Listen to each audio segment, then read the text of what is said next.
plus important, c'est vraiment de créer cette base qui va nous servir pour tout l'hiver, essayer de maintenir cette force physique.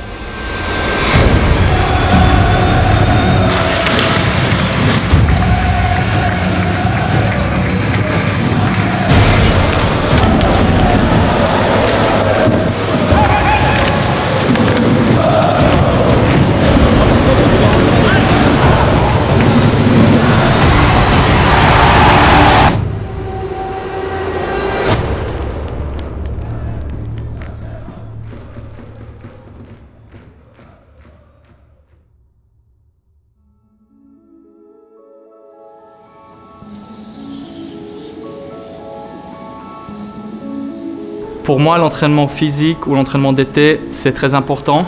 Je pense que ça a toujours été une de mes qualités avoir la discipline de pouvoir travailler dur en été, même si c'est tout seul. Du coup, j'ai une petite pression en plus d'être en shape quand j'arrive en août avec l'équipe. Mais du coup, pour moi, ça fonctionne très bien et puis je suis très content de pouvoir le faire comme ça.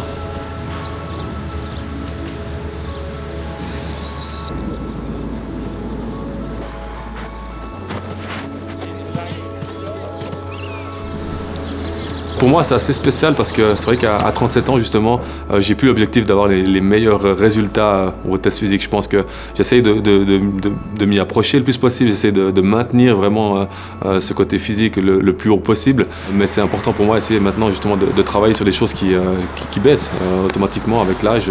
La vitesse, l'endurance est de toute façon un peu moins bonne. Donc j'essaie vraiment de travailler ces aspects tout en respectant le corps parce que justement, il faut quand même avoir une vision sur le long terme aussi, pas seulement sur les 2 prochaines semaines d'entraînement physique. Donc vraiment essayer de trouver ce juste milieu, c'est le plus important et le plus difficile à mon âge.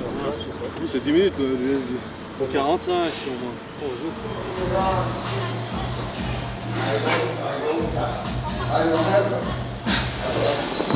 Plus rond que le ventre il est, plus facile cet exercice.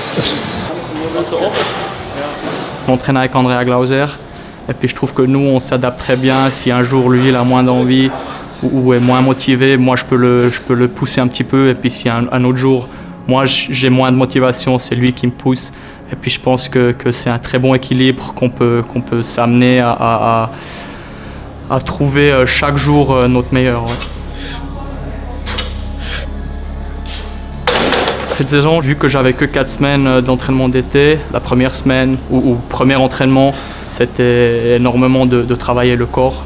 Parce que je trouve que c'est un truc de plus important parce qu'il y a quand même des charges. Pour travailler la vitesse, pour patiner, il faut toujours travailler avec le corps, avec le dos. Et puis après, pour mon physique personnellement, je suis quelqu'un qui est très rapide, qui est très explosif, mais qui est assez vite fatigué aussi. Du coup, pour moi, l'important aussi, c'est de travailler l'endurance, de travailler la base d'endurance, l'intervalle. C'est pas comme au foot où ils doivent courir pendant 90 minutes. Nous, c'est 30-45 secondes.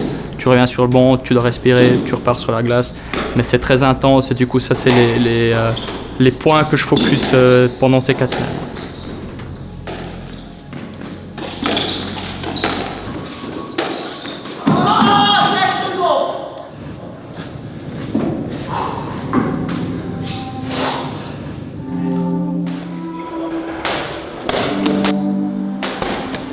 On voit l'entraînement physique comme base vraiment juste pour être en forme, mais je pense justement qu'il y a un gros côté, un gros aspect prévention des blessures dans l'entraînement physique. En tant que sportif, on tire beaucoup sur notre corps, on met beaucoup nos articulations, nos muscles à contribution et puis c'est important d'être suivi aussi au niveau médical. Alors on a des suivis par les médecins, le staff médical de Fribourg-Gotteron, on a un masseur qui est présent tous les jours ici, donc on peut aller, ça dépend, il y en a qui vont 1, 2, 3 fois par semaine, ça dépend un peu les besoins et puis vraiment comment on se sent. Moi j'essaie d'aller assez régulièrement, quand même 1 à 2 fois par semaine. Je pense que c'est très important. Et puis après, à côté, ça dépend un peu de la période de l'année, des petits bourbons qu'il peut y avoir. Mais j'ai l'habitude d'être suivi par l'ostéopathe plusieurs fois par mois, 1 à 2 fois par mois en tout cas, d'avoir un suivi. Pas seulement quand il y a un petit bobo, mais pour garder le bon équilibre, pour éviter justement d'arriver au moment où ça commence à faire mal. Et puis ça dépend un petit peu lors de blessures. On peut être amené à travailler 2, 3, 4 fois par semaine avec les physios. Moi, j'ai fait pas mal d'acupuncture aussi pour travailler, que ce soit sur des problèmes bien précis, sur le système énergétique. Il y a pas mal de choses qui sont mises à disposition. Après, c'est propre à chacun de trouver ce qui lui correspond. Mais c'est vrai que lors de ma carrière, j'ai travaillé beaucoup avec de médecines qui sont vraiment hyper importantes pour nous les sportifs.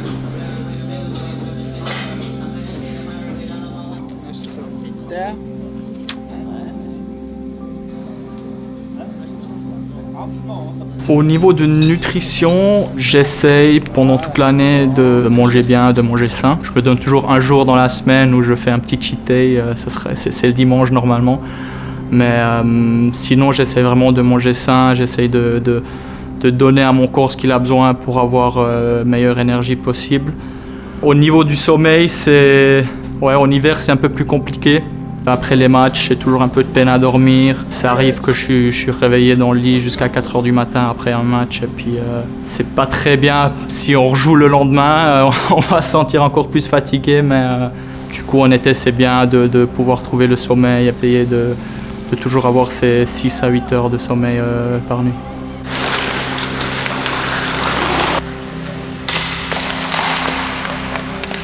Chaque été, c'est un peu le même combat. Je viens me battre pour reprendre mes 3-4 kilos qui malheureusement fondent un petit peu pendant l'hiver. On sait que lors d'efforts physiques, que ce soit des matchs, des entraînements, on perd énormément de calories, on perd énormément de poids aussi pendant un match. On peut perdre jusqu'à 3-4 kilos par match. Donc c'est hyper important de par le travail physique, de par la nutrition justement, de pouvoir vraiment essayer d'arriver à mon poids optimal au tout début de la saison.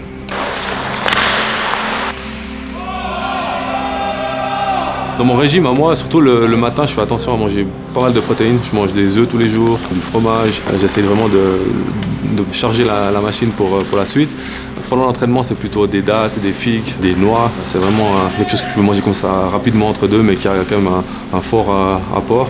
Ensuite, dans les repas, j'essaie de manger assez complet. Toujours un apport de protéines, d'hydrates de carbone qui est très important, les légumes aussi à chaque repas. Et puis, une chose qui est très importante et puis pour laquelle on est assez suivi, c'est aussi les compléments alimentaires. C'est vrai qu'on a des prises de sang assez régulières pour voir justement si on a des manques, des carences, et puis essayer de compléter ça, et puis de garder une stabilité au niveau que ce soit du magnésium, du fer et d'autres. On a vraiment pas mal de compléments qui nous aident à maintenir cette forme tout au long de la saison.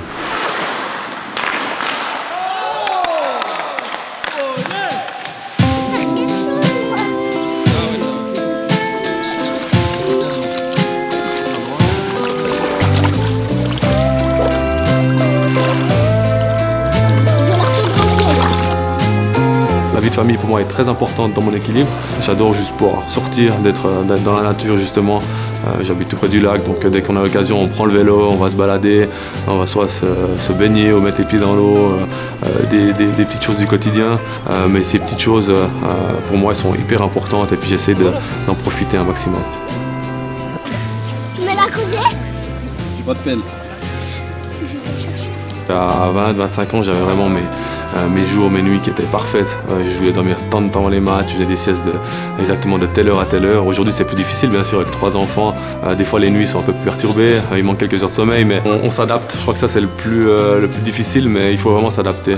S'il manque une heure de sommeil pendant la nuit, on essaie de faire une plus grande sieste. Et puis, j'ai la chance aussi d'avoir ma femme qui prend le relais et puis qui sait que pendant les matchs, elle s'occupe des enfants. Mais c'est vrai que les enfants, ça chamboule un petit peu notre petit train-train quotidien. Il faut s'adapter. Et puis, je crois qu'avec justement maintenant les années d'expérience, j'arrive vraiment à relativiser. Mais c'est vrai qu'au tout début, le changement a été assez rude.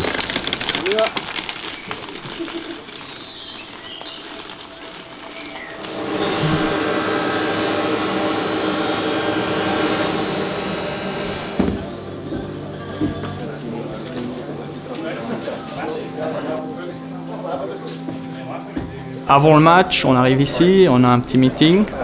Après, je vais jongler un petit peu. On va jouer au two-touch, un petit peu au foot. On est plusieurs qui font ça.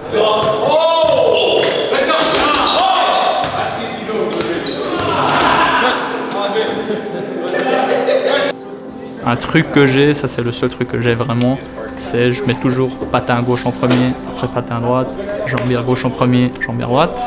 Et puis après, j'ai 5 minutes où je mets un linge sur ma tête, je focus un petit peu, j'essaye de visualiser un petit peu. J'ai un petit truc que je fais avec mes doigts pour avoir un petit peu la motorique qui fonctionne.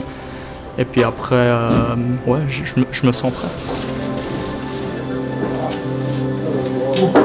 Je pense que le mental dans le hockey, malheureusement, il est peut-être un peu sous-estimé. Après, ça reste un sport d'équipe, donc c'est un petit peu différent. On pense qu'on compte un peu les uns sur les autres. Le mental, c'est pas autant important que dans le tennis ou dans le golf ou dans des sports qui sont individuels et puis où on a l'impression que la concentration fait presque tout. Mais je pense que dans le hockey, c'est hyper important déjà au niveau individuel. Je pense que pour arriver pro, il faut déjà un mental d'acier. Il faut être prêt à faire des sacrifices. Il faut être prêt à travailler dans l'ombre aussi. Everyone do your fucking job. Come on. Let's go, boys!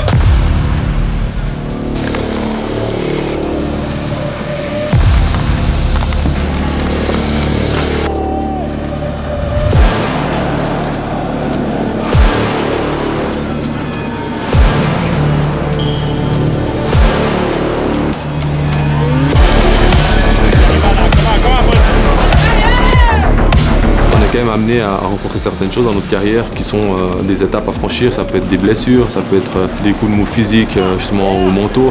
Il y a pas mal de choses qui peuvent apparaître. Donc je pense qu'on est de plus en plus à parler de la force du mental, l'importance du mental. Il y a de plus en plus de joueurs qui ont des coachs mentaux. Mais c'est vrai que dans notre sport, malheureusement, vraiment, il n'y a pas tout le monde qui l'utilise.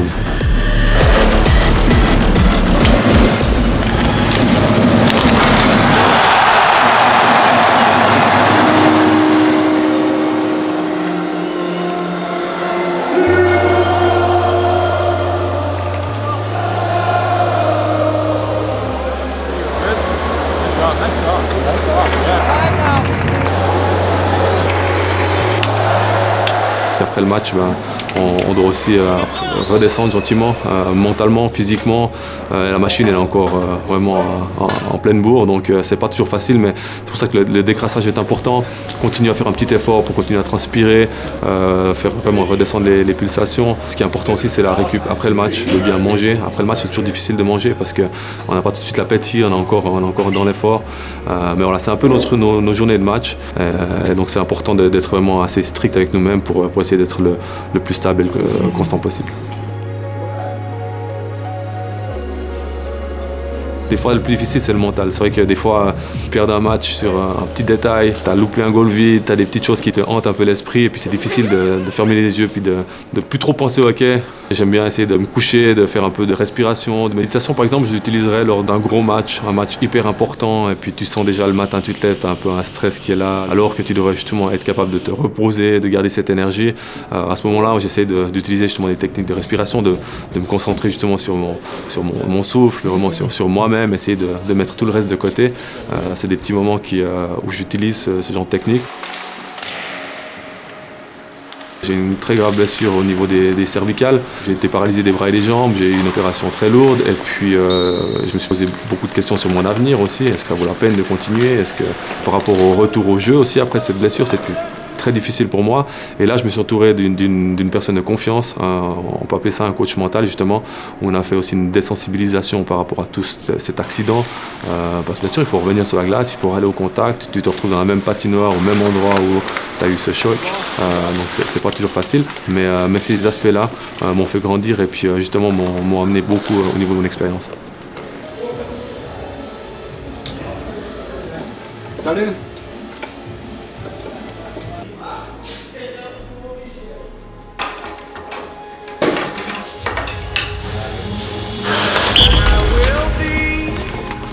The last to fall.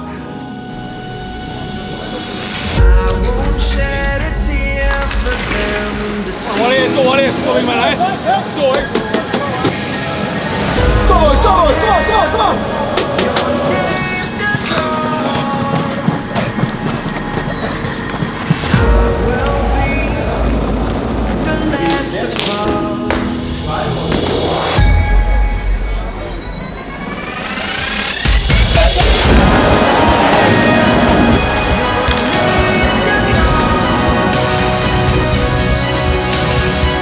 Si aujourd'hui je devrais parler à des jeunes, je leur dirais si tu as du plaisir et si tu es heureux en faisant ce que tu fais, continue. Parce que moi, je m'aurais jamais pardonné de ne pas avoir essayé.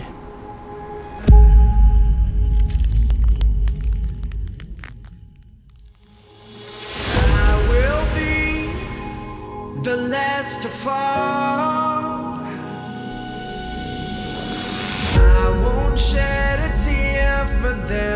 to see.